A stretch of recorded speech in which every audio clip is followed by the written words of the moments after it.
passionate about Cleveland sports. He's going in! Touchdown! Browns, Indians, Cavs, the Big Ten, and more. Cleveland is a city of champions once again! Andy and Jarid, Cleveland and beyond. A swing and a drive! To deep right! Here are your hosts, Andy Billman and Jarid Foster. Yo, what up? Live on Facebook. Hello and welcome. Andy and Jarid, Cleveland and Beyond. He's Andy Billman. I'm Jarid Watson. And this podcast is a part of Waiting for Next Year. Check them out. Original Cleveland sports reporting at waitingfornextyear.com. Well,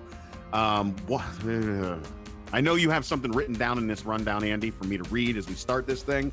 I'm still just, of course, beside myself with everything that has transpired over this past week regarding the Cleveland Browns. But here we go. I will try to compose myself and go through this as calmly as I can as we begin this show.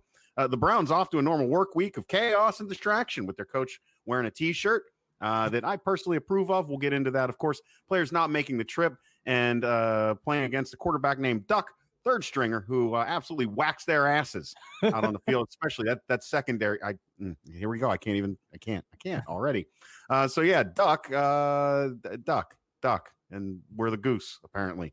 The Browns lost to the Steelers, of course, 20-13. Browns not eliminated from the playoffs. So, there's still hope. Is that what we're saying? There's still hope. We got hope.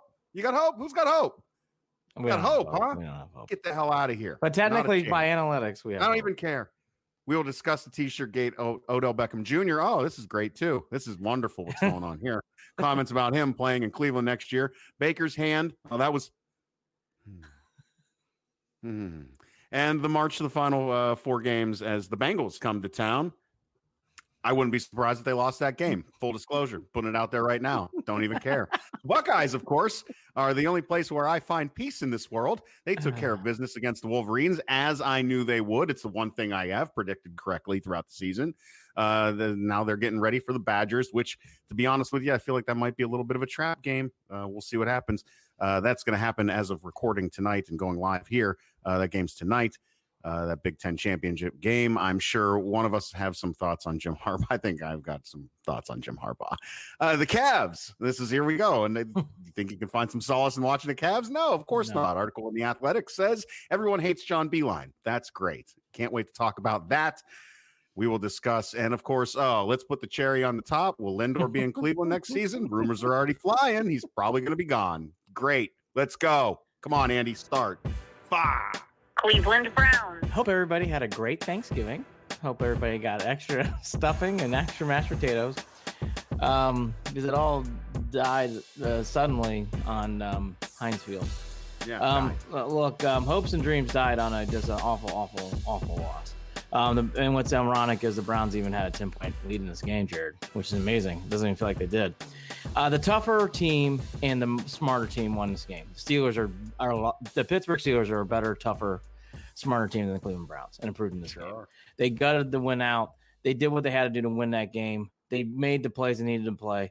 The Browns lost this game mentally. They were not mentally prepared to go into this game. I actually thought it started with the Freddie Kitchens T-shirt thing, which I thought was a stupid move on his part. It didn't cost him the game, but that was really stupid. You got and for him to double down after the game, which we'll get to, is ridiculous. The thing, then Randall doesn't practice. There's some rumors about that we'll get into about why he didn't practice, but he doesn't go to the game because of an internal matter. And then everything happens on the field that's been happening on the field. And so here's what I'm going to surmise this season as, and maybe we shouldn't be surprised. The Browns have been distractions or have had headlines or have had buzz all year long. In fact, I would even debate it started with Hard Knocks and it hasn't stopped. It's been full go. There's always shit going on. It's a propeller. It's the Cleveland Browns vortex. That's my term I'm going to start using. Every day there's something going on. There's new, and this gets faster. It's impossible. It's just impossible to keep these things going. And again, we're going to get off to the big topic because it's Freddie Kitchens.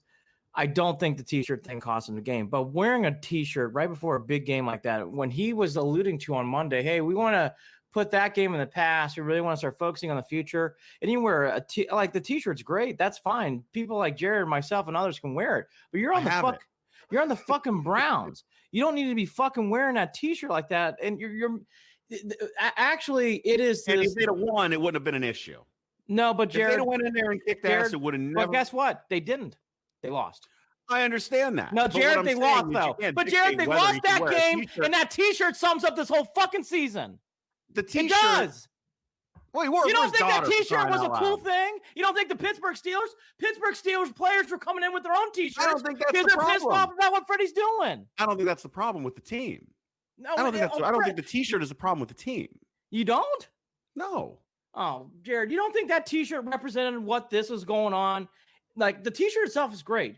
Let me make sure I'm putting out there what you're understanding. I think the T-shirt's fine. I love the T-shirt. I love you wearing it. I love everybody else wearing it. I don't want players or the Browns to be wearing that T-shirt. That's not for them to wear. It's not for them to wear. They need to be focusing on the games in game. And by the way, he was the one saying, we're not going to talk about the Pittsburgh game. Then the day before, a day after, whatever the fucking was, before Thanksgiving, he's wearing a T-shirt like that? It goes against everything he was saying the whole week. Right? Or wrong? That T-shirt sums it up, everything that this has been about this whole year. It's all been about headlines, grabbing stuff, being cool, being fancy, dancing in commercials, and now, boom, we got beat by a quarterback named Duck. The Steelers ran the ball harder than we did. Our offense, defensive lines got pushed around. We had guys getting rammed into heating trucks. We had guys. This is the stuff that I care about. Yeah. This is the stuff that bothered me. Yeah. But the T-shirt thing plays a little bit of this aura of this whole season. It does. To the game itself, Freddie Kitchens, again, had a hard time getting a lead, having a better team, and Tomlin ran laps around him before this game was over. Laps. Look, there's no doubt the game was absolutely embarrassing. I mean, there's no doubt that the way that second half was handled in regard to not running the fucking ball at all. How about they had one drive? They had one drive, which was beautiful. Put them up 10 points, where they ran the ball consistently with Chubb and Hunt. Did a nice job, up 10-0. And from that point on, Jared, I can't tell you. I don't think there was not a whole lot more possessions going on with the Browns when it came to running the ball consistently. They might run the ball a play, but then go right back to other things. I don't understand that. These are the things that bother me. Does Freddie lose his mind mid-game? Does he lose his damn mind as the game goes on? What in the world made them think that they didn't have to run the ball to come back and win this game? Jared, what in the world did they think they were going to do? Jared, I don't know. I'm going to hit this again, though. I think Freddie's lost throughout the entire week, and including this game. He does not have a good sense of environment. It bothered me, too, during the Titans game, when he's catching balls right before the game and smiling to the cameras and holding the ball up in the air. Like, these kind of things have just added up. They keep adding up. And then Freddie has got to understand it's about wins and losses. And he talks sometimes like he thinks that way, but his big comment after the game was, this game was a learning experience. Oh, I'll give you that. No. Listen, I'm not even listening to anything post-game. You know that. And that shit is obnoxious. That is the stuff that drives me up a wall. Learning experience. What did we learn? Well, I don't know. He's gonna Freddie, you know what you learned? You're probably gonna lose your job. Andy, he's not gonna learn until he watches the tape. That's the thing. No, he's got to watch the tape, my friend. He's got to watch the tape. That's an old Hugh Jackson thing. I don't want to harp on too much, but again, I thought the T-shirt kicked it off. I thought Randall. I didn't hear about the Randall thing till right before kickoff. Yeah, what the hell is up with that? So here's the latest that came out on that. Randall was asked. I'll be honest with you, there are several different rumors. He didn't want to practice. He didn't want to practice because it was too cold out. Something that had been leading up in the locker room came. Like, there are so many different reports. You can pick or choose whichever. The one that he denied is he goes, I did not. He flat out denied that I did not want to go out there because it's cold. The other thing that also came out, though, is something definitely happened. It definitely involves around practice. Whether it's because of the weather or not, I don't think it is. But I think something happened with a practice where he didn't show up or didn't play, and that's the reason why he didn't go on the trip. He is playing this week, from everything I'm seeing. Internal decisions regarding discipline and personnel have really it made me scratch my head a few times this year. Callaway was the one obvious move that needed to be made, but it also contradicts the way that he was utilized early on in the year with forcing him in there, which then made you wonder what the hell's going on with Higgins. And Higgins, I mean, I just don't understand. And by the way, Higgins is playing now. Higgins played. Exactly. I know. Okay, so let's take a deeper look. This has been going on, I think, since Hard Knocks. So it's going on since the Hugh Jackson end of his tenure to today. All this has got Dorsey's fingerprints on it, right? I think John is a good GM. I think John's done a nice job building this roster. But, Jared, it has not produced on the field. It has not gone well on the field. And these hires and this hire of Freddie Kitchens is not going well. It's not going well at all. And, it goes like, let's go through the myriad of ones. Duke Johnson unhappy at camp. Everything that was, that's another example too, where they didn't want to handle properly. So they just trade him and ship him off. Whatever happened to Jannard Avery this year? He wasn't handling it proper either, though. I mean, that weird press conference that he had with Duke Johnson, that was strange. But Dorsey coming out by saying, Oh, yeah. What started that? Teed up the whole thing. And again, there's always moments with this team where it's just like, it's just never simple from head to toe. Going back to the game on the field, what was really look, it's so captain obvious. The Browns are such a better team than the Steelers right now. They have more talent than the Steelers. What is the bigger thing here that bothers me too is Duck actually outplayed Baker. And Baker has not had a good second year. People need to remember throughout the annals of NFL, there are history examples of quarterbacks struggling in years 2 and 3 even. They go on to have wonderful pro careers. Troy Aikman's the one that comes to mind.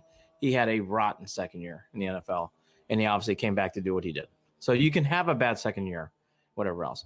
But, Jared, I think it's time to now – I actually want to combo Freddie and Baker here for a second. Baker Mayfield's not having a good second year. Am I being too harsh? No, you're not. It's not playing well. There's beyond the first drive of that's all they've got. Andy, there's this team identity has no identity. They have no mantra. They have no focus. They have no rallying cry. They're not a team, Andy. They're just not a team. I would actually argue they do have a mantra. What they do is they have chaos. This team is very chaotic. They actually have so much shit going on. It's really hard to decipher. I mean, there is something always going on with the Browns every 48 hours. I mean, by the way, amidst all this other shit, they lost the Steelers. Baker Mayfield's hand gets hurt, and that was like second, third pages. That wasn't even the top story by Wednesday or Thursday. By the way, I know you didn't hate it. I thought it was ridiculous what they were doing in that position anyways. Yeah, well, I don't know why they weren't working the sidelines. I don't know why they didn't work themselves down the field. I just don't understand. Like we're going to heave it up 3 straight times. It was just ridiculous. That stuff did not bother me, but it did. But by the way, I'm on an island. Dumb as hell. It bothered everybody else. They didn't have any timeouts left. He wasn't going to get it to the end zone. True. It didn't make any sense. It's true. Work this. I know. The thing is that added to it was the injury. That series, I got to be fair to myself. I don't think that series of plays was as horrible because I kept thinking, God, a field goal here would be great just to get some momentum back because the Browns had lost all their momentum at that point. So I was just hoping for a field goal to get something going, but something that you're not going to get a field goal that way though. But by the way, I know you got to chip your way down the sidelines, get out of bounds. but Jared, that's why I'm going to loop back to what we start off with. That's an oxymoron for this team. They don't play that way. And by the way, they don't have. I got 2 touchdowns, I guess, in that time. I mean, they just don't have the ability to do stuff like that. The interesting thing too about this game that really, I guess we should have thought about more, and we did. Both of the lines on this game were terrible. The offensive line for the Browns really had a hard time stopping. Felt like Watt was in the backfield, and I forget the other guy's name for the Steelers. He was in the backfield every other play. They just had constant pressure. Jared alluded to it. I was going to hammer it too. Why you only run the ball 24 times in this game, I have no idea. Chubb only got 16 carries in this game. He basically was he was a ghost in the second half. I don't remember Chubb really playing much in the second half. I think Hunt had plays here and there, but nothing really. The other big thing, too, in this game, Jared, all that to be said, the Browns had a moment where they came back and it looked like, hey, here comes an interception. They're down 7. It's in the fourth quarter. Here's a chance for them to actually get something here and get back in this game. And what was amazing in a game that you could feel the game was slipping through the Browns' hands. 3 plays, incomplete pass, Hunt, short pass, no gain, and then a horrible sack in the pooch punt. Jared, those 4 plays to me summarized the whole season of the Browns. They finally get an opportunity. They finally get a chance to get back in this game in the fourth quarter. And on 4 plays, they just couldn't get it done. And then later Baker, throws the interception and away we go. The Browns have a lot of work to do. It's going to start to become about next season now, because the season of whatever we thought this was going to be is definitely not going to be happening through here on out. So I think that kind of stuff is now going to go away. I think, Jared, the other big thing too that now is going to really be playing a part of the season is not only is what next season, but how's next season going to look, which I'm surprised we're saying. Meaning, is Freddie going to be around? I guess we start wondering about OBJ a little bit too, because his comments were kind of strange. Are they going to re-sign Hunt? Because he's only on a 1-year contract. He is a restricted free agent, so the Browns have the ability to bring him back. But these 4 games, I don't agree. I've been hearing some people saying, these 4 games don't matter. These games matter a lot. Because Freddie, if he goes 8-8 somehow, which isn't impossible in these games, he's going to save his job. If he goes 7-9 and under, I think all doors are off, in my opinion. But these 4 games are huge for Freddie Kitchens. 7-9 is very much in play right now. 7-9 is a fireable record. 6-10 is very much in play right now. Yeah, Jared, I think 5-11 is in play. I can see the Browns losing out. If they aren't careful, I can see the Browns losing out. What an absolute! I mean, Andy, do you ever think we'd be here right now? With this team? I did after the Broncos game. I'm talking from the beginning of the year. Oh God, no! Oh, Jared, no. Oh, Jared. The only question we had was about our kicker. That was the only question we had, really. We even poo-pooed it. The thing that all of us did as Browns fans, we did not understand the enormity, and we should have. We're very smart fans, but we didn't hype it enough. Is Freddie Kitchens ready and able to handle this job? And he hasn't been able to handle it. And Jared has gotten progressively worse as the season goes on. And I know you don't probably agree, but this T-shirt thing and him doubling down on it emphasizes everything that's been going on. Like, you got to understand, you're wearing a T-shirt like that out and someone's taking a picture of it. That's going to go viral. That's going to go in the Pittsburgh locker room. Why are you doing that? Stop it. Stop. You were the guy who said we're going to put that game behind us. You don't put the game behind you. Those T-shirts and those things are made for fans or people like Jared and I and other people to wear. It's an awesome T-shirt. You putting it on yourself and just so fucking stupid. I mean, if my daughter told me to put it on, I'd put it on. Well, that's not. He did have a jacket over it. No, oh, Jared, no. I just don't. It's a big deal. There's enough. I just think there's enough things to get pissed off about and worked up about. I like the idea of having the rivalry be back again. I like the idea of coaches doing and saying shit to get at each other's, to goad at each other. I don't care about any of that stuff. Well, he got care about it. I mean, congrats. Because it's not like Tomlin didn't act like nothing was wrong with the way that they had handled things, and that didn't aggravate. That bothers me more than a T-shirt. Like, come on, I just don't. I'm sorry. I think that we can point to more tangible things to be pissed off about in regard to either the play on the field or the behavior of, Tomlin. Let's talk about Tomlin for a minute. This is a guy who tried to trip players in the middle of a game. Like, wait. That's a different discussion. I know it is. I understand that, but my point is, that the argument, that the rivalry, I want the rivalry to be back. I want to have a reason to get hyped. But don't you want to win the game? I want to win the game. Yes, and that's my point. That's a separate issue. Correct. I do want to win the game. Jared, I thought that T-shirt played a role. They all want to win the game. They want to win the game. They got to figure out how to play as a team. They got to figure out how to fucking run the ball when they need to run the ball. Well, they got to do like there's a lot of things that need to be figured out. But the wearing a t-shirt, whatever. And now the t-shirt. Here's where I knew we had a problem. In the ESPN pregame, they showed all these Steelers wearing all these different t-shirts and making reference to the point of they're making known. We saw what you wore, dude. Don't worry, we're well aware. Yeah, you're right, and they did. And they came out and they punched. They hung in there and they ended up embarrassing Cleveland on their again. Right. Again. Right. I don't want to be embarrassed anymore. Well, we are. I want. Do you want to what our head coach should do? Wear a hat and a Go Browns t-shirt and just go in the movie theater and be normal. I don't. We don't need to be in the headlines anymore. Don't worry. They're doing a good enough job of not being in the headlines very much at this point. I mean, there's nothing to talk about other than that they're a mess. What do we? I mean, really? What do we? Beckham Jr. dominating sports. Oh yeah, I guess there's that too. I mean, the Browns for 5-17 were in the news every day. By the way, just after the game, the New York Post, third or fourth page, Baker Mayfield's wife goes after Cleveland reporter. I mean, that's how much it's getting into. The Browns are in the news everywhere. Well, if it's any consolation, a lot of people go after Mary Kay. So. I mean, I just think the bigger story here, though, is the Browns are in the news every day, and not just in Cleveland. They are making the New York Post for different stories. That isn't even one of the stories we're going to talk about today. I mean, they make the news every day, Jared, on a national level. I've avoided it all week. Well, I'm going to remind it to you and others. I've avoided it all week because we talk about this. We know what I do after a Browns loss. I don't want to think or talk about any of it.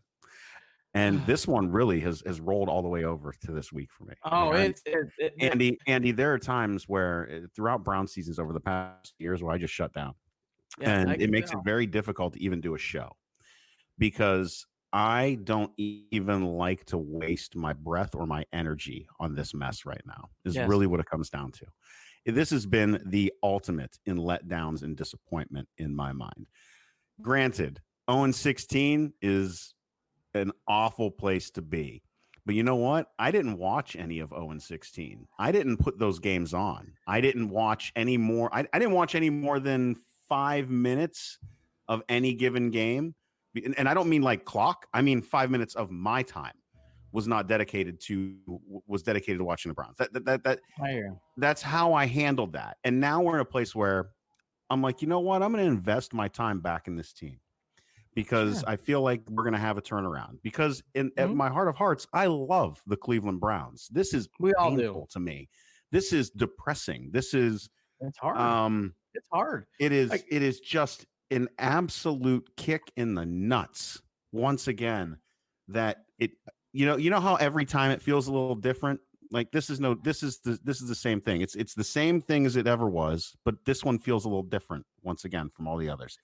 Because of all of the expectations, because of all of the talent, because you finally thought after 2 decades that we had something. I'm not going to say that it can't be turned around. I'm not going to say that. I know it's not going to happen this year. I have zero expectations this year. I truly do. I have zero expectations this year. The expectations and if they are do going lose to the out, I will say this. If they did lose out and they did keep Freddie Kitchens, I wouldn't even throw a fit then because I really believe that this is going to take more than just a season and an off season to get together. So say that again. I will 5-11. Wait, I want to make sure I heard this. Say it again. 5-11. And if they don't, if they keep Freddie, I probably wouldn't even lose my mind over that at this point. Oh wow, I would. Oh, Jared, he's a terrible coach. Yeah, but we've done this a million times, Andy. Oh, but Jared, you can't keep going on like this. What are you going to do? What are you going to do? Fire him. Nobody wants to come here. No, sure they do. We're going to hire Urban Meyer. Urban's going to go to Dallas. Another shit show. Another overly talented team that can't keep it together. He wants that job. That's my point. Nobody wants to come to Cleveland. No. He's going to be... No. Okay. Okay. Get it together with the people you got here. I don't know what else to say. I don't agree. Freddie's a terrible coach. He's not good. Yeah, he is. Gotta get rid of him. His first season, but I think that he can learn. I don't know. Jared, have you seen anything where he's ready to learn? I don't know.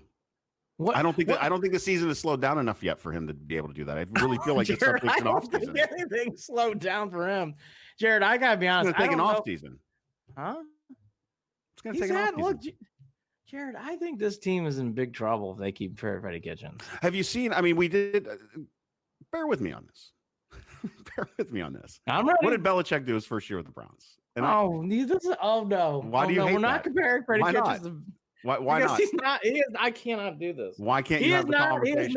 He is not Bill Belichick. I didn't say he was. I said, what did Bill Belichick do his first season with the Browns and his second season with the Browns and with the talent on that team? I'm asking. Dead serious. Team, what did he do with those guys?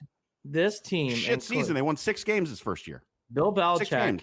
Second year, I think they only won 6 or 7 too. They did shit in the second year Belichick, too. Before the team moved to Baltimore, was on their way to going to the playoffs. Once the announcement happened internally with the Browns. Wait. His third season went down. It took him till his third season to get that team to turn around and go above 500. And then that next season was the year that he would have had him in the playoffs. That's what it took. I'm ready to tell you. 3 seasons, Andy. It took 3 seasons.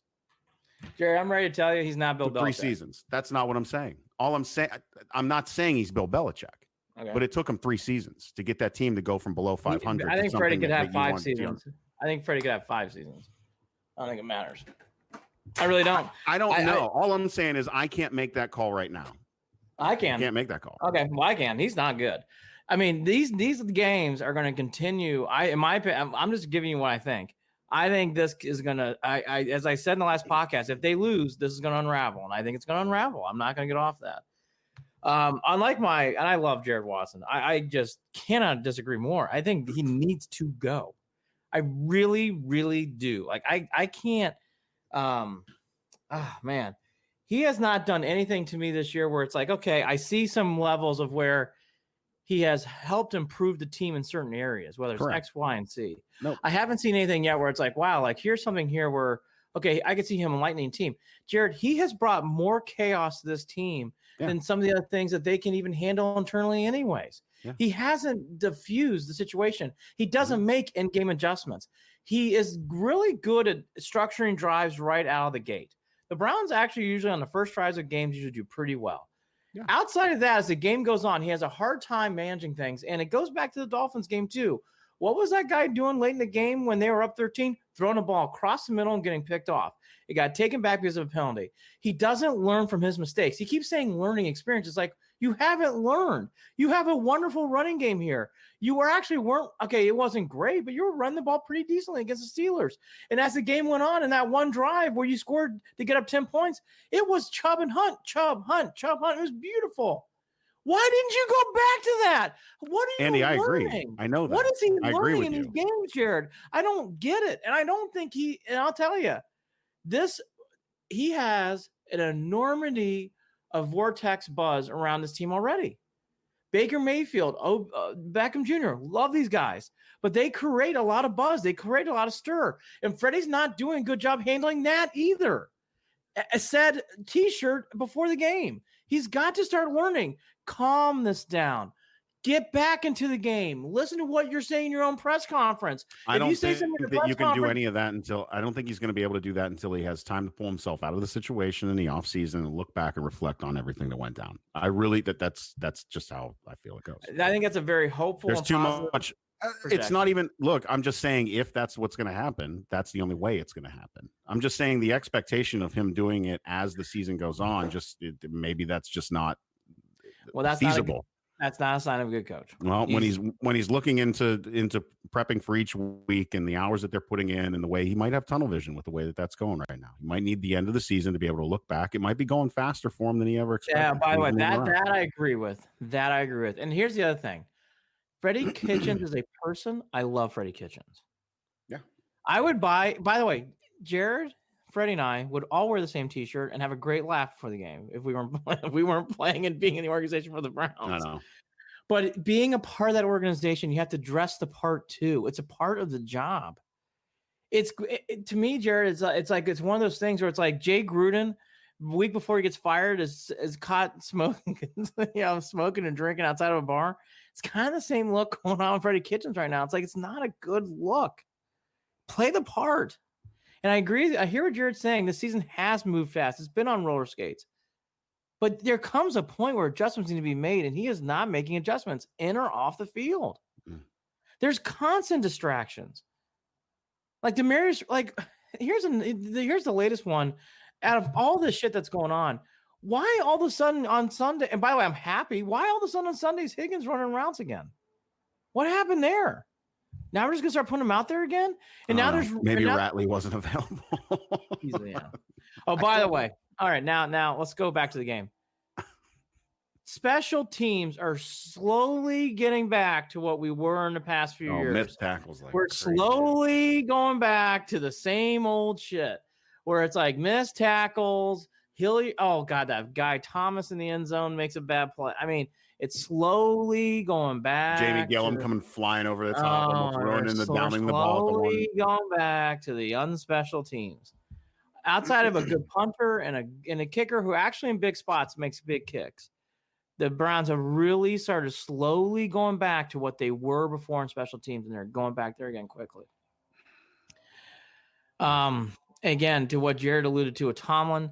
Tomlin's not perfect, but Tomlin did outcoach Freddie in this game, and he made some big time in the league. A lot of time. Yes, he did. But a lot of time as the head coach. Yes, he did. A lot of time to build a culture. A lot of time. So, what would you think the Freddie Kitchens culture would look like in 5 years with the Browns? I have no idea. I honest to God, I don't know. I think I know. I don't think it's going to be good. I think it's going to be a losing culture again. After 5 years? Yes. I'm not seeing this team getting better, Jared. I'm not seeing this team getting better to where it was. You and I had so much excitement in the brief Greg Williams tenure, all the way up into that game, which the Browns should have never lost. I won't go back there today, but okay.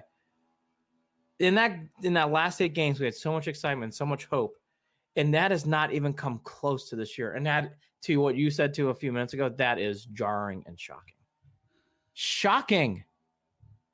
It is shocking how they've not even come close to that.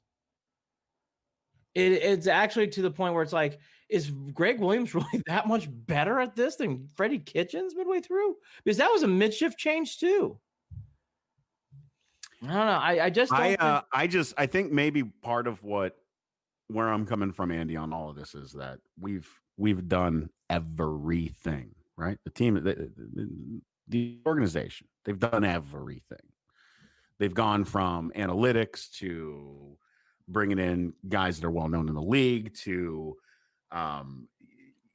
focusing on certain areas in the draft to trying out different quarterbacks. I mean, they've tried every single fucking thing that they could in 20 years. The only thing that has been consistent and constant throughout 20 years is change and chaos. That's it. They've got to keep changing until they get it right. And this is time for another change. The Browns cannot keep Freddie Kitchens here, and because I think the season's going to unravel and they can't keep him long. It's going to get worse. I hear what you're saying. He's not getting fired before the end of the season, Andy. That's no. I don't want him to. That's different. I don't want him to. He needs to play these games out. These 4 games are big. These are big for his career. Huge. But I still think he's going to go 7-9, 6-10, something like that, and he'll be gone. It'll be good, and it'll be a fresh day, and it will be good new change, and it will hopefully bring order to this. I think it will, but I don't think. I know what you're saying. I hope to everything that this new coach, whoever he is, will bring stability and will be here forever, and I want him to be. But Jared, after I'm telling, I know after 12 games, I'm good. I'm good. Pretty good. The other big thing, too, in this game that played a part, I want to hit on one more thing in the end game. You really felt the loss of not having Myles Garrett in this game because the defensive line for the Browns really had troubles as the game went on, sustaining. They actually got good pressure in the first quarter, but as the game went on, they lost the edge on the defensive line. You could feel that Myles Garrett suspension really bit the Browns in the ass in this game. And you saw Olivier Vernon have to hobble off the field at one point too. That knee is not healthy. He's not going to be good the rest of the season. That's a given. No. There's no way he's really hurt. He's really hurt. And by the way, Sheldon Richardson, I hope he's okay. He took a hard knock on that heater on the way out, going on He the did. sideline. He did. So- Yeah. And yeah, on that same play, the Browns had 2 guys underneath the tent. 2 guys under the tent after that play. Yeah, that was fun to watch. That was so Browns. So Browns. I was actually going to ask, is the Browns? It's not Richardson's. It's not his fault, but it's so Browns. Yeah. So Browns. It is so Browns. The secondary. This is the thing too that people like Duck can take advantage of. Wherever Greedy Williams is, just heave it. Yeah, I do. The last 4 games of the season, that's exactly how I prep. I would say, Browns are not going to get any pass rush. You're going to have time in the pocket. Throw downfield to wherever Greedy Williams is at. Yeah. Point blank. Period. And oh, by the way, Denzel Ward, he had a really terrible game. He did not turn around and look for the ball. I don't think one time that entire game. Yeah. I'm not as okay. Here's another moronic one. Here's another opposite opinion for you and I. I thought Ward played okay, but he definitely doesn't. He has never. I don't think it's ever going to. I don't think it's going to continue with him. Yeah, I don't think. I think he played okay. I thought he had one.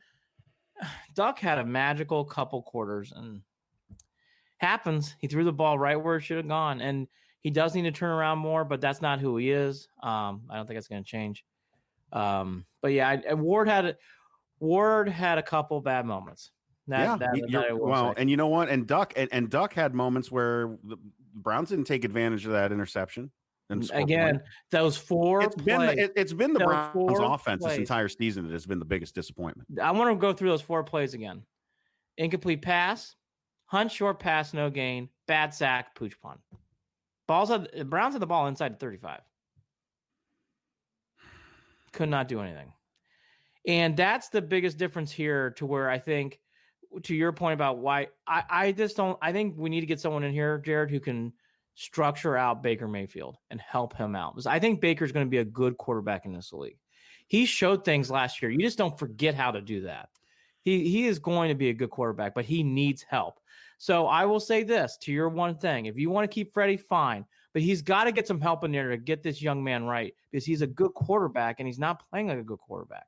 He needs help.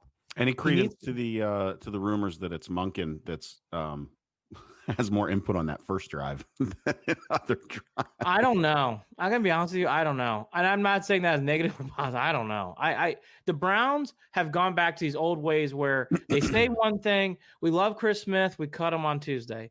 We do certain things. All right, that's an issue that I do want to discuss really quickly. That I think is an absolutely terrible look. Again, as good of a GM as we believe that John Dorsey is, shitty look. Yes, shitty look.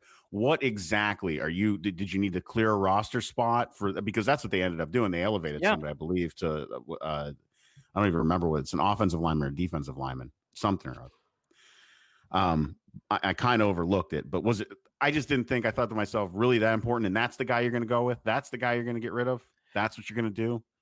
Terrible look for the Cleveland Browns to get rid of a guy who just lost. Oh, Jesus Christ. I mean, I honestly think that might bother me more than anything else that's happened in this. It was bad.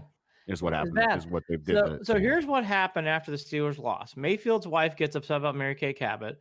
Baker Mayfield's hand injuries whip in. On Tuesday, Browns cut Chris Smith. On Wednesday, Randall and everybody else responds to the game. Randall saying, "I played in Green Bay. What kind of report is that? I didn't want to go out in the cold. You got all crazy." Baker Mayfield's hand is fine on Thursday, and then the OBJ thing happens. Here's the OBJ comments and what really fueled the last 2 days. And it was big news. It was everywhere on SportsCenter on Friday. "No one knows what my future holds like tomorrow. My locker's right beside one of the men, Jarvis Landry, who means a lot to me. I think about coming to work and seeing him every day and how special this could be. So I couldn't sit here and tell you where I'm going to be, where I'm going to be here, where I want to be here, where I don't want to be here. This is exactly where I'm at now, and I wouldn't want to be anywhere else. God has a plan, and the offseason will figure itself out. I figure I've been here answering questions before about the next team while I'm on a team already. It's something that I tune out right now. Catch me in the offseason. We'll see what happens. I don't know what God plans. I just follow his lead." After that became I'll do respect to any God-fearing man or woman out there. You make your own choices in life. That's what free will is, according to the Correct. Lord. I just want to say that I've got some friends that like to attribute piss poor decisions to a chance for them to redeem themselves, and talking about God's plan when you make your own plans. I'm sorry, you make your plans. You make your own plans. You make your own decisions. What happens after those things might be in God's hands, but the decision's yours. Just saying. Beckham responded on, because obviously after his comments, everybody's now wondering, is he coming back to Cleveland? Does he want to be in Cleveland? Which was, I mean, if you read those statements, it does make you wonder, what is he really trying to say here? OBJ did respond on Twitter saying, okay, I never said I was not happy in Cleveland, which he's right. He didn't. Just like everybody else, I hope for better results, period. Next story, please. And that seemed to whirlwind this whole conversation of whether the Cleveland media is good or bad for whatever, which I don't want to get into today. But the Beckham thing, this is another part of this whole thing. I actually have enjoyed Beckham being in Cleveland. I think he's good for the Browns. Yep. I think he needs to stay in Cleveland. In fact, I'll bring up this natural ability of wide receiver. We don't have Callaway anymore. Higgins is a free agent, and Higgins didn't come back. So if you trade OBJ, you're down to Landry again. Are we really going that far backwards on our wide receiver roster unit? You gotta keep OBJ around just for wide receivers alone. Like, you can't trade him. And by the way, he plays hard. How should I put this? I know there's been some things. I know there's. I'm getting verklempt. I'm so emotional about this. I know that you get dry mouth when you get all emotional. I didn't know the T-shirt was going to get so much emotional today.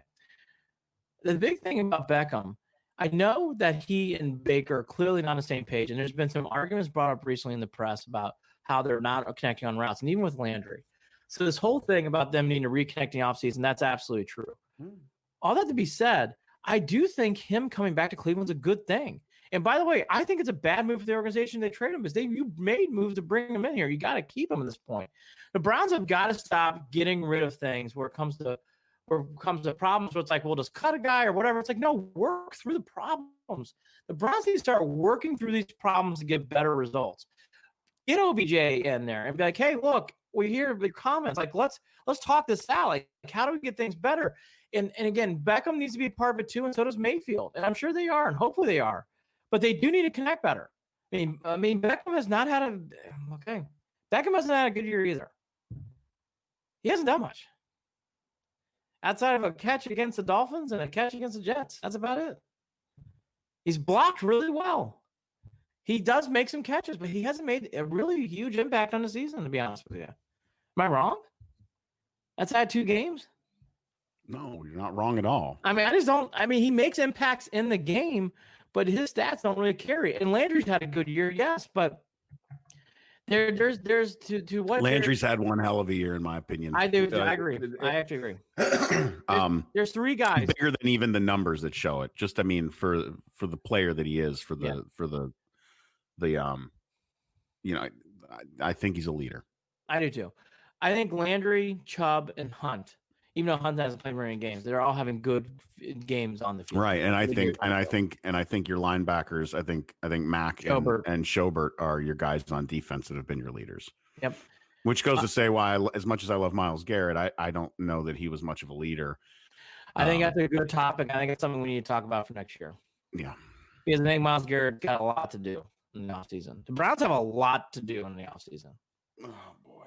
Well, as we all know in Browns land, that usually means there's all this drama. The season's not over, and it's not. The Kitty Cats come to town for a game. They're hot. They've won 1 in a row. Andy Dalton's back and playing a game on Sunday that has no vibe, no buzz. Everybody's talking everything else but the game. So I will get to some key points here. Demetrius Harris is questionable for the game. Hubbard is still questionable. Treader and Vernon are questionable. And it sounds like to everything that Eric Murray is going to be out. They're listing him as doubtful, but I think at this point you can put a big O beside him. I think he's going to be out for this game. The Bengals, look, they're a bad team.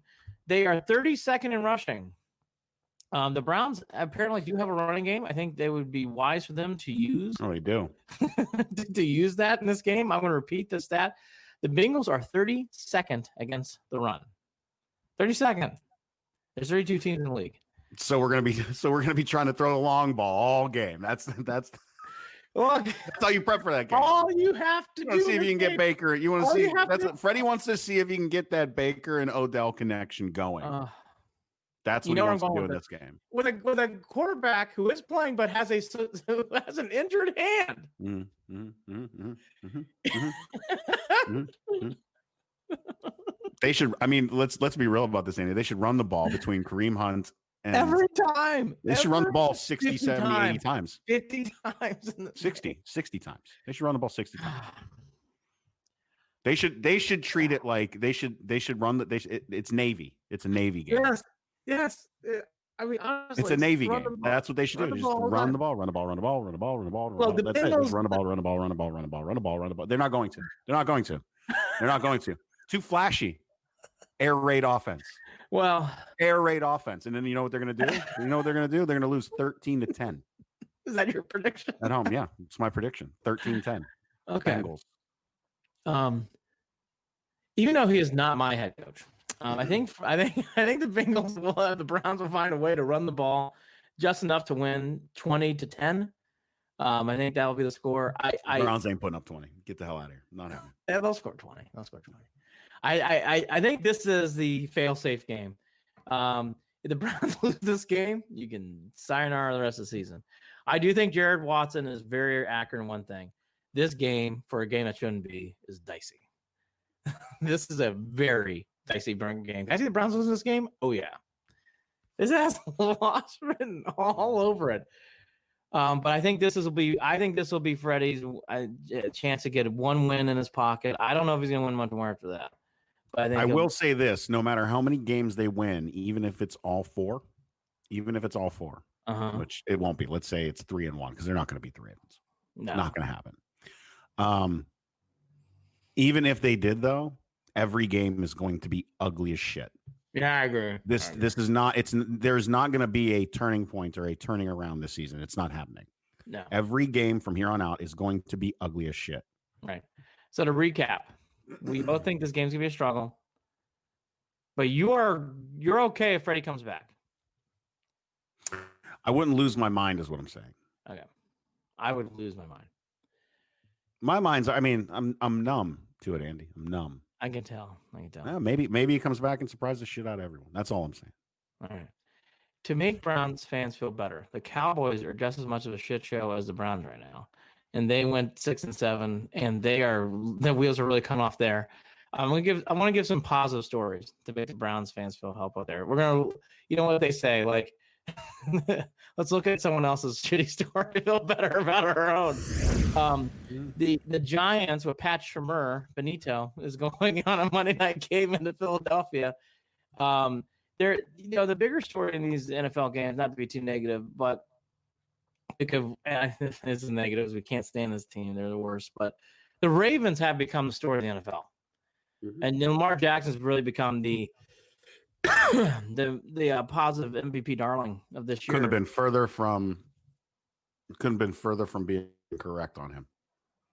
There was a point. I think I'm mad at myself more than anything. He's playing great. I think my words were, I know terrible quarterbacks. I've watched them play in Cleveland for 2 decades. Lamar Jackson will not be a good quarterback in the NFL. I believe that those are pretty close to my words for months building up to this season. He's playing great. And I hold that L. God, I hold that L. Look, we've all made bad predictions, and certainly I have on this show too, and I'm sure the Browns will. But the Ravens are playing great. They're really doing great. I can't even hate them. I don't even necessarily. I can't hate them. The way they're playing. They're the Ravens. I always will hate the Ravens. I respect the Ravens. I just hate the Ravens. Does that make sense? Yeah. Like, I respect Coach Harbaugh. I respect. I guess it's just not the same. I used to really hold a deeper hatred for them than even for the Steelers for a long time. I still do. I don't like the Ravens at all. I think there's an obliviousness to in their fan base to what actually they did, to the Browns, that I don't like. I think it's like you don't even realize why don't we what you guys did to us. That I genuinely, I just don't know that I can have that. I'm going to get Steelers now. I'm going to get very passionate about this, so I'm going to save it for the Browns-Ravens week because I think it's a great topic to bring up. And I think we'll need something to talk about. So that will be a great topic to bring up. Because I've lived here. I've lived here for too long. Here's a couple of the games to watch. Sunday, I mean, I know the Browns may have won, but the Niners and Saints, you want something on the background, will be a good game. Also keep your eye on Chiefs Pats. It's a great game. And like I said, the Sunday night game is great too. The Seahawks and Rams. The Rams' last chance there to get a win. Have we talked about the Browns enough? Do you want to bring up anything else before we get to Kevin Love trade rumors? I didn't want to talk about the Browns to begin with today, so I'm done. Just talk. We spent 49 and a half more minutes on the Browns than I wanted to. Let's transition to the Cavs. Did you have a good Thanksgiving? Cleveland Cavaliers. Good. Didn't you have a fun time with your friends? Went out? No, well, yeah, we did the one night. Yeah, we went to a little Irish pub. Time, We right? had some beers. Thank you. Yeah, we did. In 5 to 10 more minutes, we're going to talk about your Buckeyes. It'll be good. But we have to talk about the Cavs first because the Cavs. I know we do. I know. All right, so let's get to the topic that has been swirling around since day one, and now it's really becoming forefront. Kevin Love rumors are coming out now that he looks like they're going to try to trade him at some point, which has been always a story. It's not like it's breaking news. It's kind of this news that's made come more to the surface again. Adrian Wojnarowski is reporting that Cleveland is open-minded to the idea of moving Love before February 6th trade deadline. Should the Cavaliers find a request, they want a package of young assets and future draft picks, of course. I mean, that's what the Cavs need at this point. I'd also say anybody who's over 6'10". The Cavs are really, really could use some front court help. So, we talked about this at the beginning of the year, and Kevin Love certainly had a first 9 games where he was really in sync with his team and everything else. The Cavs have really struggled ever since their 4-5 mark. They have really come off the rails. They're now 5-16 as a team. The bigger thing here is, Jared, I do like Kevin Love a lot. Tuesday night's loss to the Pistons was awful. I watched that game. It was terrible. It really exposed the Cavs' biggest problem, which is twofold now. One, they don't have front court depth.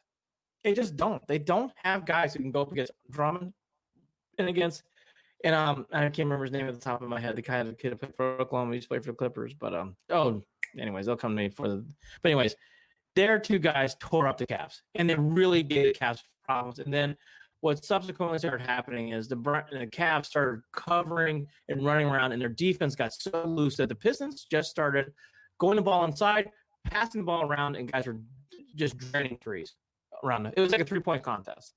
The Pistons really exposed that the Cavs have defensive issues still. And again, their front court, it's going to be an overhaul. Even with Tristan Thompson and Kevin Love, even if those guys stay, which I don't think either one of them will, I think, the Cavs have a major overhaul doing the front court. Their front court is just not to the snuff of these teams. It's just not. And it's actually, I think, affecting Sexton and Garland's play, which I know people come out saying, they're not good. I don't want to go on a big rant about that today. I will save that. But those 2 guys are good players, and they are just not getting any help because of what's going on around them. And so then all that starts basically happening on Tuesday, which boiled into an article happening right before the game via The Athletic, where a report comes out that guys are not happy with Beilein. Coming from the Athletic article, it's already gone to the point where players are looking past Beilein to his assistant JB Bickerstaff for guidance on these issues. Quote, guys are drowning out his voice, and when guys start searching for the next line for help, I believe you've lost them, end quote, from one Cavs player case. Of course, none of these Cavs guys are quoted with their names. These are just off the record. Not off the record. These are just non-quotable quotes. The little things become big things, and sometimes very big things. Another player said, end quote, our assistants are definitely more prepared for the NBA, a third player said. So, expected. Yeah. In a sense. I don't know if it's fair or not to go after Beilein. Well, I'm a much different. He's got a. I don't know yet. I know that Tristan Thompson came out and was pissed off after the game. Yep, regarding the comments and everything. Yeah, Tristan defended really the culture that they're building. Yeah, because in my mind, maybe they're getting pissed off at the semantics. Maybe there are some adjustments that Beilein needs to make regarding scheme and terminology. Which, if you're getting pissed off about terminology, like that's That's a little nitpicky. Well, yeah. At the same time, they brought him in here for a reason, and that was because he's going to be coaching these young players that are in their teens and their early 20s. Jared. So for them to say, that they're tuning him out, like, whoa, listen, big britches, slow the hell down. You've only been in the league for a year. Don't tell other people about how his game isn't for the league. Like, you got to slow your roll on your chattiness. I like in the that fact regard. that Beilein is going after him on fundamentals, harping on lengthy film sessions. I think it's good. The Cavs aren't very good. I don't think that's a bad thing. Right.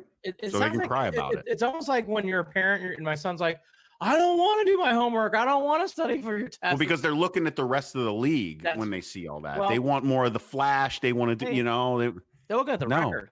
They're looking at the record. You lost 10 of your last 11. Yeah, it's not good. Not good. Now, unlike what I said. That's not on coach. No. By the way, ready for this? I am on board with this. This is my guy. I love Beilein. He'll be all right. But this was coming because you could see the Cavs had really hit a wall. They have just not played well in these last few games. To comments that Jared saying after the game, quote, we've met. And it's like Coach said, you're just going to keep doing what we're doing because we really need this. We hold accountability. We need to play harder, stronger, tougher. Don't stop what you're doing, Beilein said, end quote. We were there. We were the worst defensive NBA team last year. What do we do? Practice less, end quote, Beilein says. I agree with him. I mean, you can't start practicing less if you're not good at defense. Here's what Larry Nance also came to his defense. I have a lot of confidence in the guys in this locker room are on board, and they've told me that. And he's expressed his support for Beilein and disappointment that his teammates had commented behind his back. So Nance was not happy about that. Ideally, you want to keep that stuff in-house if there are those issues. I guess that's today's NBA. I've never had an issue with a coach on my career. Him being no different. I want to play for him in Michigan. I am enjoying it, end quote, Larry Nance Jr. saying. And then Tristan went off in a big way, which I was glad to see. At the end of the day, if you're going to build a culture, a family, you can't have chatty patty shit going on. That shit's whack to me. Everyone's got to look in the mirror. There's only so much a coach can do, and there's only so much we can do. I like it. Well, and then he finished with, I love Coach Beilein. He's great for development, and he understands players have so much in them, and he wants to get the best out of you. I'm thinking the guy is pretty good. I'm probably the smartest guy in this locker room, so if I think I know what the guy is doing, then we shouldn't hear nothing else, to be honest. That's right. I think right now, Jared, we've gone so long on the Browns that we can't do a lot on the Cavs. For fans out there, they play tonight in Philly. You got to keep your eye on the Cavs because the Love situation is going to get ramped up. The trade deadline starts up I think it's December 15th it starts. So it's going to be coming up quick. I do think Kevin Love is on his way out now.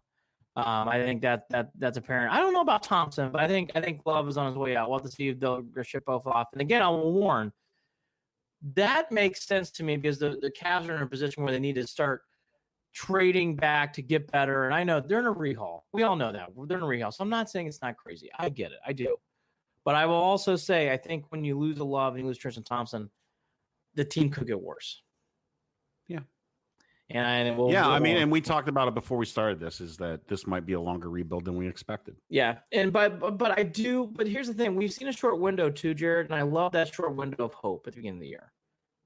And I do think this team will get better as the season goes on. But I will say, all that to be said, and this happens with the rebuilds, the Cavs are in a rough rut right now. They're down on themselves and they're taking it out on the wrong thing, and they think they know better, and they all need to be slapped around a little bit. and shown the light. Maybe, it's amazing how 2-week stretch in the NBA has thrown this whole season off. Again, those 2 weeks back in November we talked about it. They didn't win any of those games, and the season's never been the same. So to the famous Freddie Kitchens line, you got to face adversity. Well, the Cavs need to face some adversity here and get through this because the season's not going to get easier because they play Philly tonight. So it's not going to get easier. The good news is they do start playing some teams that aren't as good coming up, so that will give them some relief. But boy, you hate to see this stuff. This stuff does happen. I think the thing for the Cavs, though, they'll just get out there. So I heard so many people say this. I think Sexton is a good pro. I don't know if he's gonna be great. I think he's good. Garland, we're not sure yet, but give these guys a little bit more time. It's just you can't make decisions when a team doesn't have front. The Cavs have good forwards. They have good guards. They don't have a center or a power forward right now. I know they consider Tristan Thompson a power forward, so maybe I should bite my tongue. It's okay, you got one, but they really need more. Jared, when they walk on the floor, the guys in the other team are so much taller than the Cavs. It stands out immediately when you watch these games. The Cavs are just not a big, tall team. They are just not. Mm-hmm. And it's it's starting to really eat them up. So we'll have to see how this goes along. But, boy, for a week that's been covered by the Browns, the Cavs have been noisy. There's been a lot of stuff going on with this surprisingly noisy late in the week. Yep. Yeah, really, really a lot of stuff. Okay. I love Jared Watson, so I want him to start feeling positive. So let's transition off the Cavs. I'll get more into that next week about the Cavs. Let's talk about not my Buckeyes, but Jared Watson's Buckeyes. They romped again. As he says, I can say it, he can't say it. The Michigan Wolverines took another beat down from the Buckeyes. As people like to say, the team up north. Mm-hmm. And, I'm going to go on I'll let Jared do the Buckeyes. I'm going to do the Wolverines for a second. Jared, there is a thing in sports called you have to understand what is going on around you. Right now, Jim Harbaugh doesn't understand. Beating the Ohio State Buckeyes doesn't start in August. It doesn't start the week of the game. It doesn't start sometime in November. It starts last Sunday after the loss. He has got to get this team start focusing on how do we beat Ohio State. This team doesn't get it. Is Ohio State more talented? Sure. Does Ohio State have some advantages that Michigan doesn't have? No. The facilities are very good in Michigan. Michigan's got a long tradition of winning. So that bullshit violin stops right there. All these guys can recruit. Michigan can recruit just as well as Ohio State can.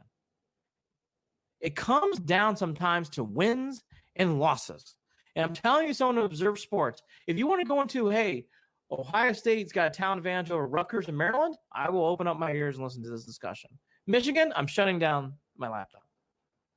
You have got to get over these things, Jim, and your players do too. And that's why guys are bringing it up to you in the press, because you know it's going to tweak you. For a guy who played in Michigan, who was the quarterback in Michigan, Jared, I don't think he understands what it takes to beat Ohio State right now. I don't think he does. You have to focus. Now, it's been 8 years? You got to focus every single hour of your career and life to beating those guys. That's what it's going to take. You're not putting in the time and effort. That player's comments after the game said it all. We weren't expecting that. Well, buddy. What did you – that's just silly to say that you didn't expect that. Michigan. I just don't understand what would you expect? You're talking about one of the best teams. This is one of the best Ohio State football teams I've ever seen in my life. Yeah, I just don't. Comments like that make you go, what? It's the same mentality as the revenge tour. It's just out of touch. It's very much out of touch. And the fact that those players had that mentality is just silly. Oh man, it's damning. It really is. There's no reason. Andy, will Harbaugh ever beat the Ohio State Buckeyes? Yes, he will. But he's not figured it out yet. I don't think he will. He will. He'll beat him. You want to talk about someone not figuring it out and having a long enough chance? You don't think Freddie Kitchens, you say shut him down now, but you think Harbaugh's still got a chance to eventually beat him? Here's how crazy I am. I would hire Jim Harbaugh now for the Browns. I like Jim as a coach. I think Jim's a good coach. But he's in a really big rut right now in Michigan. He is. He can't beat Ohio State. Can't beat him. Jared, he can't beat him. He can't. Because he's not, and I don't think he ever is. We'll have to see. A lot of people said that about Cooper too, but he finally figured it out. It will happen. It will happen. This does remind me exactly of the John Cooper stuff we used to live through. Again, I'm not a fan of either team, but I used to live in Columbus during those days, and boy, poor John Cooper.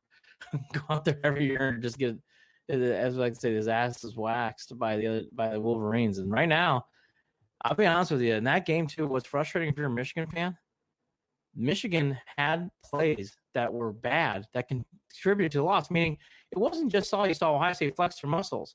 Shea Patterson made some mistakes. They had mistakes on special teams. They were jumping off sides. Michigan's making mistakes that contributed to this loss. Ohio State actually had some opportunities. Like, here's a good example, too. And this is the only one, if I were Michigan, this drives in the head. First run of the game for J.K. Dobbins, the guy drops the ball right in the carpet, bounces right back in his hands, and he runs down for 20 yards. That is what's going on in this team. By the way, that scared the shit out of me. Oh, ooh. By the way, hey, they took advantage of their break, and Michigan didn't. So again, to this whole, and I did this a lot last year, and I don't have as much energy today because I took it all on the Browns. But this Harbaugh violin, they don't have as much talent. No. He can win this game. I saw opportunities for them to win this game. They aren't playing as well as Ohio State, and it needs to be said. They out-coached Harbaugh. Harbaugh needs to spend time to figure this shit out. I think they had opportunities to win that game, huh? They had opportunities to win that game, and they could not get themselves. And the game was competitive. The game was there. But if you make turnovers and you make plays on special teams like that, and you jump off sides, you are going to get blown out. And he did. He did. By the way, would Ohio State would have won this game probably if those mistakes weren't made? Probably, but it would have been a hell of a lot closer. It would have been right there. But you can't even get to, see, that's the point here. You can't even get to that point because you're making mistakes, you're making errors, and you just allow Ohio State to run all over you. And Ohio State is such a well-coached team, and they're so talented. They will run laps. They smell blood. They are sharks. They come after you. Right after that turnover happened, bang, boom, big touchdown, Ohio State. That's what Ohio State does. Ohio State is a well-oiled machine right now. And if you're Michigan, you can't do this crap. And they did it. They did it. I really need to see Ohio State. I got to tell you, after the past 2 weeks, even though they did destroy a team up north, past 2 weeks, there have been some issues, I think, with Justin Fields throwing the ball early. Okay. That I worry about a little bit. I don't foresee that being an issue today. We'll see. I really need to see that flesh out a little bit more, and I need a solid win tonight. And it's got to be a statement win over whiskey. That, all right. Here's otherwise, I'm going to be a little bit nervous going into this. I think Ohio State's going into this playoff. So I will give Jared Watson hope. I think Ohio State's going to steamroll the Badgers. I think the Badgers are going to. They're one-dimensional. They're not going to. They're just going to steamroll. Like, can I see Wisconsin hanging around? Sure, but over time, Ohio State's going to drill them out. Well, just pay attention. We always know. I mean, Ohio State's a second quarter team. Yeah, that's when those points really start to come up, and it didn't necessarily happen, I don't think, last week. But that's what they've been known for through the entire season. After the championship playoff, is like we did last year, we will do a championship bowl and championship preview show. We'll just do a whole thing. We'll look back at the Buckeyes, Wolverines, and Irish season. I think we'll bring on Nathan Baird. I got a Michigan reporter we're going to talk to, and I think we'll have some fun. We'll do the whole recap of the season then. The Bama loss was interesting only because of this. Nick Saban, for his team to have too many men on the field to lose the game is fascinating. It was a great Iron Bowl this year. And boy, the times changed at Alabama. That loss from Clemson, they really have never regrasped the same momentum this year. Even though they were on a roll and they played well this year, the Bama never had the same spark, the same jump, the same edge from that game. It'll be interesting to see what happens next year with Tua and that whole thing. So time will tell. There are some rumors he might be coming back to Bama. So we'll have to see what happens. Real quickly, I want to do more on this, but we've just taken so much time up on our awesome, lovely Cleveland Browns. There's a lot of rumors that are coming out this week about Frankie being traded. The team of the week is the Yankees this week. Then there's some people saying the Dodgers, whatever else. Antonetti did an interview on K&R, and he basically said the same thing that he's been saying, but he actually added a caveat, which I thought was a good nugget and carrot for us to listen to here too. He says, obviously, you're listening to any kind of trades and any kind of players, and we get calls all the time, and you want calls. It means your team's good. It means people actually want to acquire some of the players in your team. What I liked he added, though, goes, let's reference Jim Thome. Let's reference Albert Bell. He also referenced Brantley. We might play out Frankie's contract and not trade him because that's what's best for us to get to the World Series. We want to get to the World Series. And I thought, Jared, his statement on K&R rang So true on week that we need building up. When I heard him say that, I'm like, oh, yes. Oh, yes. That is exactly what I want to hear. His whole mantra is we're not going to do what's best for 2021. We're trying to get to the World Series and win the World Series. Yes. I love it. I was so fired up after that interview. I'm like, thank God. We needed something this week after all the crap we've been dealing with the Cavs and Browns. Nice to have something like that happen. So I think for people, again, Antonetti's big thing is we're going to do what's best for us to win the World Series, not what's best for us to do to get back or whatever from Lindor if we end up trading him. That's not the end goal. The end goal is to win the World Series. Now, my only advice is to not follow up with putting Dolan in front of a microphone anytime within the next couple of months. We're good. We heard from you. We're good. We're all good. Heard enough last year. We're all good. Shut it.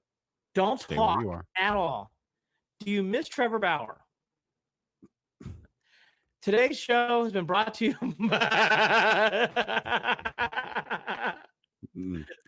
No. Today's show has been brought to us by Andy. By the way, I've been looking at my phone a lot. I think you might have noticed. It's been brought to you by Boom Boom Bourbon. Apparently, my dad's been hanging out with Boom Boom Mancini today, sending me a bunch of pictures. Of course, Youngstown's champ, Ray Boom Boom Mancini, apparently has his own bourbon. So my dad's like, you know him, you met him, you hung out. Because I guess you remember when the book came out, him and Mark Krieger wrote together, Good Son. Yeah, Krieger's a great author. Yes, he is. Good Great dude. Really good writer. And Boom Boom's such a great guy. And hung out with Boom Boom for a while. There's a big group of us from Youngstown actually that live out in Las Vegas. We're hanging out with him in a Barnes and Nobles on the in North Las Vegas after all of that. And so I had to send that photo over to my dad. So he's all fired up hanging out with Boom Boom. Of course, we all love him back home. So there you go. I got nothing else, Andy. Full disclosure, I think the audience can probably tell after listening to this episode, I didn't even want to do it today. Not gonna lie. I'm so depressed about the Browns team. I'm glad that you carried the weight, Andy, because I'm just bitter. I'm clearly slightly delusional since I don't have problems with the t-shirts and the like. I think maybe I'm just throwing my arms up at this point. I don't know. No, I don't blame you. That was a mind-numbing loss. I think for the Browns, real quick, these 4 games do matter because I think they're going to play a big impact in Freddie Kitchens' career. Unlike last year, you can't fire Freddie until after Game 16. You got to see this play out. Let's see what happens here. But I've seen enough. I don't think you should bring Freddie back. The other big things here too is keep your eye on the Cavs with Kevin Love. I think we've harped enough about all the Browns bullshit in the offseason. Jared's right about whiskey. LSU Ohio State's a wonderful game at 4:00. There is a pseudo. It's not a playing game unless Georgia loses, but Georgia loses. You said LSU and Ohio State, by the way. I think Clemson is pissed. That would be very. I think it. Okay, I was gonna say this for the playoff show, but I'm gonna do one thing quickly. It is a big deal who gets the number 1 seed because you don't want to play Clemson. I would not want to play Clemson at all. I don't want any part of that game. That team is pissed. And they won the national championship last year. Yeah.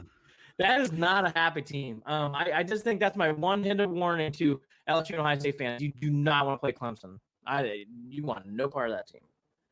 Shoot us an email, andyandjared@gmail.com, Andy and Jared, Jarid @gmail.com, or follow us on Twitter @CLE and Beyond. You can also follow us on Facebook, facebook.com/Cleveland and Beyond. We are, of course, brought to you by Waiting for Next Year, original Cleveland sports reporting right there. waitingfornextyear.com. I am going to go back to studying for finals and forget all about the Browns for the next 24 hours. I have so much work. I can. I have so much work to do. I need to work out, so I'm going to do both. I like Georgia today. I think they'll beat LSU. I think I think Georgia has been. This is a big game for Georgia. I don't get too much into it. I know everybody's been wondering. I was very happy about Purdue beating the shit out of UVA. That was not like the Elite Eight game, but good to see them beat them by 29 points in a basketball game. And I have been watching. Ohio State is really good in basketball. I watched all the Carolina games. We'll be talking more about that. They are really, really, really good in basketball. Yeah. That team is loaded, and I cannot believe Purdue gave me a heart attack. I thought they were going to lose Indiana big, and then they ended up coming back only to lose in overtime in a game no one watched in this game too. He's Andy Billman. I'm Jared Watson. Andy and Jared, Cleveland and beyond. Go Buckeyes. Go Boilers.